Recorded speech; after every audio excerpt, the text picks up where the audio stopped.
అందరికీ నమస్తే, welcome back to Shri Sai tutorial. ఈరోజు న్యూస్ పేపర్లో వచ్చినటువంటి విద్యా ఉద్యోగానికి సంబంధించిన అన్ని అప్డేట్స్ గురించి మనం క్లియర్గా తెలుసుకుందాం. తెలుసుకునే ముందు వీడియోని చూస్తున్న ప్రతి ఒక్కరు కూడా తప్పకుండా లైక్ చేసి మీ యొక్క సపోర్ట్ మన ఛానల్కి అందించే ప్రయత్నం చేయండి. కొత్తగా చూస్తున్న వాళ్ళు ఎవరైనా ఉంటే సబ్స్క్రైబ్ చేసుకొని పక్కన ఉన్నటువంటి ఆల్ నోటిఫికేషన్ బెల్ ఐకాన్ని క్లిక్ చేయడం ద్వారా నేను చేసేటువంటి ప్రతి వీడియో కూడా మీకు నోటిఫికేషన్ రూపంలోకి వచ్చేస్తుంది. ఇక లేట్ చేయకుండా మన యొక్క మొదటి అప్డేట్లోకి అయితే వెళ్ళిపోదాం. మొదటి అప్డేట్ కనుక చూసుకుంటే రైల్వేలో 3 లక్షల ఉద్యోగాలకు పైగా పోస్టులు ఖాళీగా ఉన్నాయి. రైల్వేలో 3 లక్షలకు పైగా పోస్టులు ఖాళీగా ఉన్నట్లు కేంద్రం వెల్లడించింది. ఇందులో గ్రూప్ సి పోస్టుల్లో clerk, station master, ticket collector మొదలైనటువంటి పోస్టులు అయితే ఉన్నాయి. మొత్తంగా 3,11,438 ఖాళీలు ఉన్నట్లయితే తెలిపింది. మరోవైపు గెజిటెడ్ క్యాడర్ హోదాలో 3,018 ఖాళీలు ఉన్నట్లయితే పేర్కొంది. రైల్వే నియామకాలపైన దాఖలైనటువంటి ఆర్టీఐ పిటిషన్కు సమాధానంగా ఈ వివరాలు అయితే వెల్లడించడం జరిగింది. దాదాపు అన్ని రైల్వే జోన్లలోనూ సిబ్బంది కొరత ఉన్నట్లయితే పేర్కొంది. కాబట్టి కేంద్ర ప్రభుత్వం కూడా ఖచ్చితంగా వీలైనంత త్వరగా చొరవ తీసుకొని ఈ పోస్టులకు కూడా నోటిఫికేషన్ వేయాల్సినటువంటి అవసరం అయితే ఎంతైనా ఉంది. దాని తర్వాత నెక్స్ట్ ఏకోపాధ్యాయ బడుల్లో ఆగమవుతున్నటువంటి గిరిపుత్రుల విద్య. ఇక్కడ దీనికి సంబంధించి ఇది ఉమ్మడి ఆదిలాబాద్కు సంబంధించి దాదాపుగా ఏకోపాధ్యాయ పాఠశాలలు రాష్ట్రంలో చాలానే ఉన్నాయి. మొన్ననే మనం ఒక న్యూస్ ఆర్టికల్లోనైతే చూడడం జరిగింది. అక్కడ అన్ని చోట్ల పరిస్థితి ఈ రకంగానే ఉంది. ఇక ఆర్టికల్లోకి వెళ్తే ఉమ్మడి జిల్లా వ్యాప్తంగా ఏజెన్సీ మారుమూల ప్రాంతాల్లో ఏకోపాధ్యాయ పాఠశాల తీరు అధ్వానంగా మారిందని స్థానికులు ఆరోపిస్తున్నారు. ఆయా పరిధి మండలాలకు దూరంగా ఉండడంతో ఉన్నత అధికారులు తనిఖీ చేయకపోవడం ఇష్టానుసారంగా నడుపుతున్నట్లు చెప్తున్నారు. దీంతో గిరిపుత్రులు చదువుకైతే దూరం అవుతున్నారు. ఉమ్మడి జిల్లా వ్యాప్తంగా 895 పాఠశాలలు ఉండగా ఇక్కడ 22,844 మంది విద్యార్థులు అయితే ఉన్నారు. ఉన్నతాధికారులు దృష్టి సారించాలనైతే ఇక్కడ కోరడం జరుగుతుంది. ఖచ్చితంగా ఏకోపాధ్యాయ పాఠశాలలు ఉంటే కనుక స్కూళ్ళలో చాలా ఇబ్బందులు అయితే ఉంటాయి. అంటే అంతమంది స్టూడెంట్స్ని ఒక్కరే మెయింటైన్ చేయాలంటే అంత సులభమైనటువంటి విషయం అయితే కాదు. అదేవిధంగా ఏదైనా అవసరం పడి లీవ్ పెట్టడం కానీ ఇక మరో చోటికి వెళ్ళడం కానీ ఆఫీస్ పనులపైన కనుక వెళ్ళారనుకోండి అక్కడ ఇబ్బంది అనేది వస్తుంది. వేరే దగ్గర నుంచి ఒకవేళ రాలేకపోయారనుకోండి స్కూల్ మూయాల్సినటువంటి పరిస్థితి అనేది వస్తుంది. కాబట్టి ఖచ్చితంగా డిఎస్సి ద్వారా వీలైనంత త్వరగా నియామకాలు చేపడితే ఇలాంటి ఇబ్బందులు తలెత్తకుండా ఉంటాయి.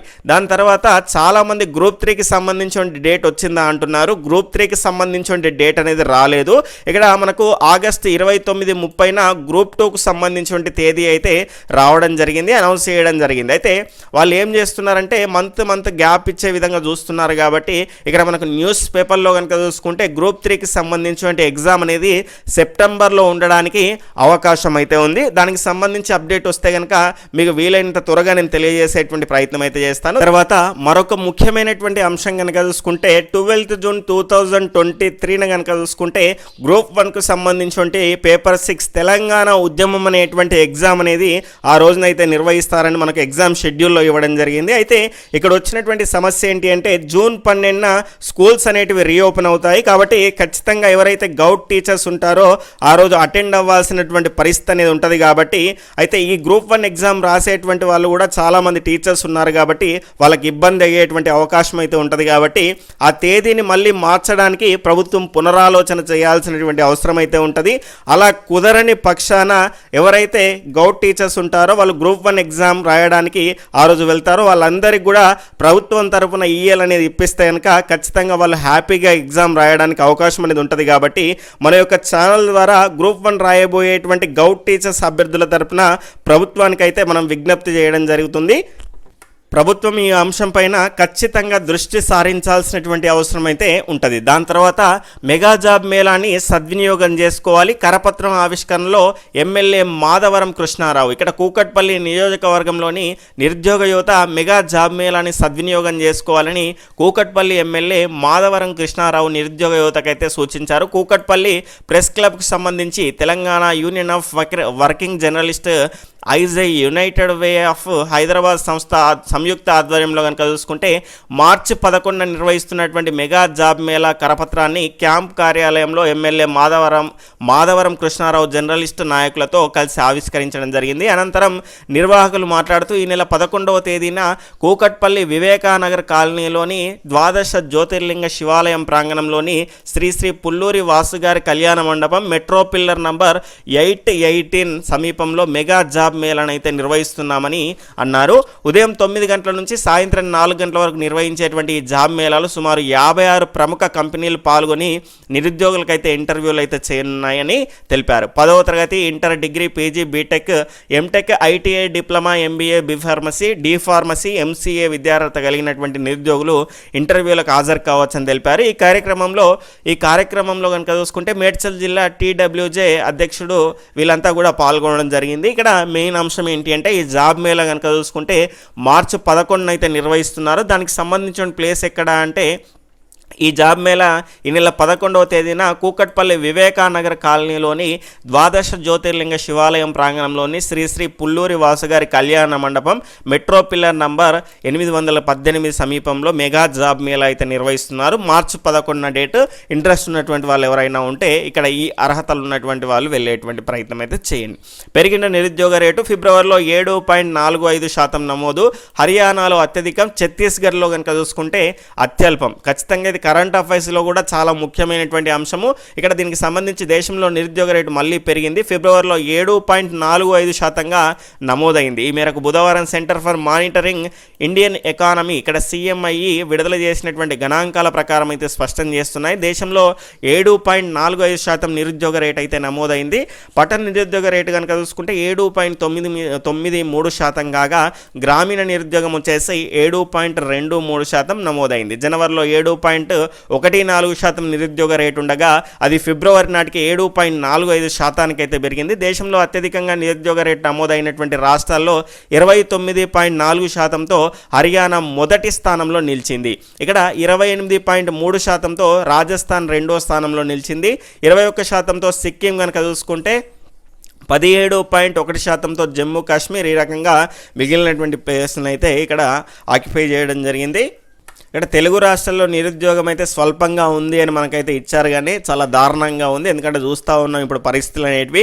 ఒక్క పోస్టుకు సంబంధం లేనటువంటి పోస్టులకు కూడా అవకాశం ఇస్తే లక్షలకు పైగా అప్లికేషన్లు వస్తున్నాయంటే అక్కడ నిరుద్యోగ రేట్ అనేది ఏ రకంగా ఉందో అర్థం చేసుకోండి. అంటే ఇదే ఎక్కువ అంటే వీటితో పోలిస్తే మిగిలినటువంటి వాటికి ఇంకా ఎక్కువగా ఉన్నటువంటి చోట్ల ఇంకెంత దారుణంగా ఉంటుందో అర్థం చేసుకునేటువంటి ప్రయత్నం అయితే చేయండి.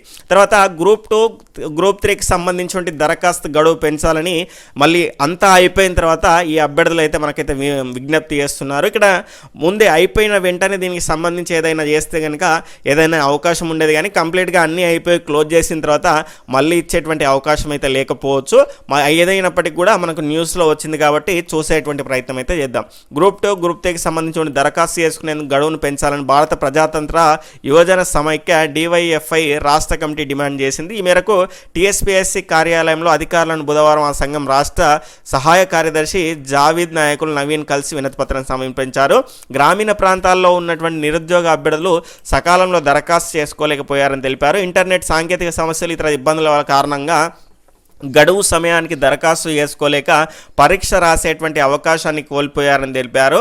ఇక్కడ అర్హత ఉన్నటువంటి దరఖాస్తు చేసేటువంటి అవకాశం లేకపోవడంతో వారు తీవ్రంగా నష్టపోతున్నారని తెలిపారు. మరోసారి దరఖాస్తు గడువును పెంచి వారికి అవకాశం కల్పించారని కోరారు. అవకాశం ఇస్తే కనుక ఖచ్చితంగా మళ్ళీ చాలామంది అప్లై చేసుకోవడానికి అవకాశం అయితే ఉంటుంది కాబట్టి అందరికీ అవకాశం ఇవ్వడానికి ఇక్కడ ఖచ్చితంగా TSPSC మళ్ళీ ఒకసారి ఆలోచన చేయాల్సినటువంటి అవసరం అయితే ఉంటుంది. జాబ్ కోర్సులు ప్రారంభించినటువంటి బ్యాంకులు, ప్రముఖ ప్రైవేట్ బ్యాంకులు ఇక్కడ FC, ICICI, దాని తర్వాత యాక్సిస్ బ్యాంకులు జాబ్ ఓరియంటెడ్ కోర్సులను అయితే ప్రారంభించారు. బ్యాంకింగ్ అవసరాలకు అనుగుణంగా యువతకు శిక్షణ ఇచ్చి బ్యాంకులు ఉద్యోగాలు ఇవ్వనున్నాయి. ఇందుకోసం ప్రైవేట్ యూనివర్సిటీలతో కలిసి డిప్లొమా కోర్సులను అయితే ప్రారంభించాయి. శిక్షణ పొందినటువంటి నిపుణులైనటువంటి యువత ఉద్యోగాల్లోకి తీసుకునేందుకు ఈ బ్యాంకులు అయితే డిప్లొమా కోర్సులను అయితే రూపకల్పన చేశాయి. వీటిని రెసిడెన్షియల్ కోర్సులుగా నడపనున్నాయి. క్లాస్ రూమ్ శిక్షణతో పాటు బ్యాంకుల్లో ఇంటర్న్షిప్ చేయాల్సి ఉంటుంది. ICICI బ్యాంకు మణిపాల్ యూనివర్సిటీతో కలిసి బ్యాంక్ CPO ప్రోగ్రాంలో శిక్షణ కోసం అప్లికేషన్లు అయితే ఆహ్వానించింది.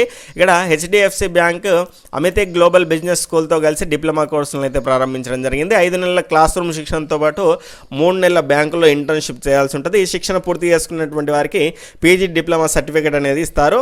యాక్సిస్ బ్యాంక్ బెంగళూరుకు చెందినటువంటి మణిపాల్ అకాడమీ వీళ్ళంతా కూడా దీనికి సంబంధించిన సమాచారం అయితే చూడండి. ఇంట్రెస్ట్ ఉన్న వాళ్ళు ఎవరైనా ఉంటే అవకాశం ఉంటే చేసేటువంటి ప్రయత్నం అయితే చేయండి.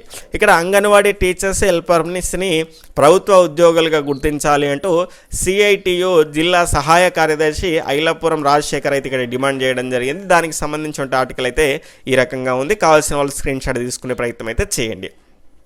దాని తర్వాత చదువుల చావుల గత 20 రోజుల్లో నలుగురి బలవన్మరణం. ఇక్కడ తల్లిదండ్రులు కూడా విద్యార్థుల పైన ఒత్తిడి అనేది తేకుండా ఉంటే బెటర్ అండి. ఎందుకంటే వాళ్ళకి ఇష్టమైంది చదివితే కనుక ఇంట్రెస్ట్గా చదవడానికి అవకాశం అనేది ఉంటుంది. కాబట్టి పిల్లలు కూడా చాలా జాగ్రత్తగా ఆలోచించాల్సినటువంటి అవసరం అయితే ఉంటుంది. ఈ కాలంలో పొల్యూషను ఇతరత్ర కారణాలతో కనుక చూసుకుంటే బతకడానికి రోజు చస్తూ బతుకుతున్నారు. కాబట్టి ఇలాంటి పిచ్చి పనుల ద్వారా తల్లిదండ్రులను ఇబ్బంది పెట్టడం తప్ప వేరే ఏం లేదు. ఇవాళ పెద్ద సమస్యగా కనిపించిన ఏదైనప్పటికీ కూడా మీరు ఒక 2 రోజులు ఆగితే ఇదేనా, దీనికేనా నేను అంత భయపడ్డాను, ఆ రకంగా ఆలోచించాను అనేటువంటి అంశం మీ ముందుకు వస్తుంది. కాబట్టి ఇంటికి వెళ్ళండి. హాస్టల్లో ఉన్నటువంటి వాళ్ళు ఎవరైనా ఉంటే ఇంటికి వెళ్ళండి, మీ బాధల్ని పేరెంట్స్తో పంచుకోండి. ఆ రకంగా ఉంటే మీకు ఇలాంటి ఆలోచనలు వచ్చేటువంటి అవకాశం అనేది ఉండదు. ఎందుకంటే మీకు ఇష్టమైన నిర్ణయం మీరు తీసుకుంటారు, కానీ ఎన్నో ఆశలు పెట్టుకొని పెంచుకున్నటువంటి తల్లిదండ్రులకు ఎంత బాధ ఉంటుందో ఒకసారి అర్థం చేసుకునేటువంటి ప్రయత్నం అయితే చేయండి. చాలా బాధాకరమైనటువంటి అంశము. దాని తర్వాత హాల్లో హిందుస్థాన్ ఏరోనాటిక్స్ లిమిటెడ్ హాల్లో కింది పోస్టుల భర్తీకి అయితే ప్రకటన విడుదలైంది. మొత్తం ఖాళీలు కనుక చూసుకుంటే 6. సెక్యూరిటీ ఆఫీసర్, ఫైర్ ఆఫీసర్కి సంబంధించినటువంటి అసిస్టెంట్ ఆఫీసర్ ఆన్లైన్లో కనుక చూసుకుంటే మార్చి 15 అయితే దీనికి సంబంధించి చివరి తేదీ అయితే ఉంది. హైదరాబాద్లోని ఏఆర్సిఐకి సంబంధించిన దానిలో కూడా ఈ ఖాళీలు అయితే ఉన్నాయి. ఐఐఎస్సిలోకి సంబంధించినటువంటి కొన్ని పోస్టులు అయితే ఉన్నాయి. ఈ రకంగా ఈరోజు న్యూస్ పేపర్లో వచ్చినటువంటి న్యూస్ చూడవచ్చు. దాని తర్వాత విదేశీ విద్యార్థుల కోసం కొత్త పోర్టల్ అయితే ఉంది. 4/6 ఇంటర్నల్ సెంటర్కి సంబంధించి మోడల్ స్కూల్లో ప్రవేశాల దరఖాస్తు గడువు పెంపు, దానికి సంబంధించిన సమాచారం.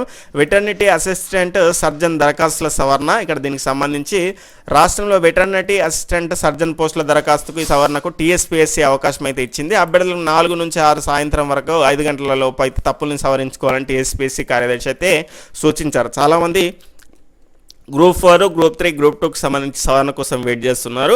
ఖచ్చితంగా అది ఇవ్వాల్సినటువంటి అవసరం కూడా TSPSC పైన ఉంటుంది. UGC నెట్ 3 అడ్మిట్ కార్డులు అయితే విడుదల కావడం జరిగింది. దీనికి సంబంధించినటువంటి సమాచారం అయితే ఈ రకంగా ఉంది. ఇక్కడ ఈసెట్ నోటిఫికేషన్ విడుదలైంది, ఐసెట్ నోటిఫికేషన్ విడుదలైంది. At the same time LAWCET notification కూడా విడుదలైంది. ఒకసారి మీకు స్క్రీన్ పైన నేను చూపిస్తాను. దానికి సంబంధించిన డీటెయిల్స్ని స్క్రీన్ షాట్ తీసుకునేటువంటి ప్రయత్నం అయితే చేయండి. ఆల్రెడీ మనం నిన్ననే చెప్పుకున్నాం కాబట్టి. తర్వాత ఇక మనకి ఎడ్యుకేషనల్ పేజ్లోకి వెళ్తే భారతదేశ చరిత్ర ఇండియన్ హిస్టరీకి సంబంధించి ఈనాడు ప్రతిభలో తెలుగు వర్షన్లో ఇచ్చారు. ఇంగ్లీష్కు సంబంధించి ఇంగ్లీష్ వర్షన్లో మనకి ఇవ్వడం జరిగింది. అదేవిధంగా నెక్స్ట్ మనకు రూపాయలు 6,828 కోట్లతో ట్రైనింగ్ విమానాల కొనుగోలు. భారత వైమానిక దళం కోసం రానున్నటువంటి 6 నెలల్లో 70 ట్రైనింగ్ విమానాల కొనుగోలుకు ప్రధాని మోదీ నేతృత్వంలో కేబినెట్ కమిటీ ఆమోదం అయితే తెలిపింది. వీటి కోసం కేంద్రం రూపాయలు 6,828 కోట్లను అయితే వెచ్చించనుంది. హిందుస్థాన్ ఏరోనాటిక్స్ లిమిటెడ్ విమానాల ఉత్పత్తిని తయారు చేయనుంది. ఇందులో 100కు పైగా ప్రైవేట్ పరిశ్రమలను కూడా భాగస్వాములు చేయడం ద్వారా 4,500 మందికి అయితే ఉపాధి లభిస్తుందని అంచనా అయితే ఉంది. దీనికి సంబంధించిన అంశము చాట్ జీపీటీకి సంబంధించి ఇది వరమా శాపమా అనేటువంటి ఆర్టికల్ అనేది మనకు దిశ న్యూస్ పేపర్లో ఇవ్వడం జరిగింది. కరెంట్ అఫైర్స్లో కూడా ముఖ్యమైనటువంటి అంశం, గూగుల్ని కంగు దింపించే విధంగా చేసినటువంటి అంశం. కాబట్టి ఖచ్చితంగా మీరు దీనికి సంబంధించి పూర్తి విషయాలను అయితే తెలుసుకోవాల్సినటువంటి అవసరం అయితే ఉంటుంది. ఈరోజు న్యూస్ పేపర్లో వచ్చినటువంటి విద్యా ఉద్యోగ సమాచారం అయితే ఈ రకంగా ఉంది. మీకు ఉపయోగపడింది అనిపిస్తే కనుక తప్పకుండా మీ యొక్క ఫ్రెండ్స్కు షేర్ చేసేటువంటి ప్రయత్నం అయితే చేయండి. బాయ్, టేక్ కేర్, జై హింద్.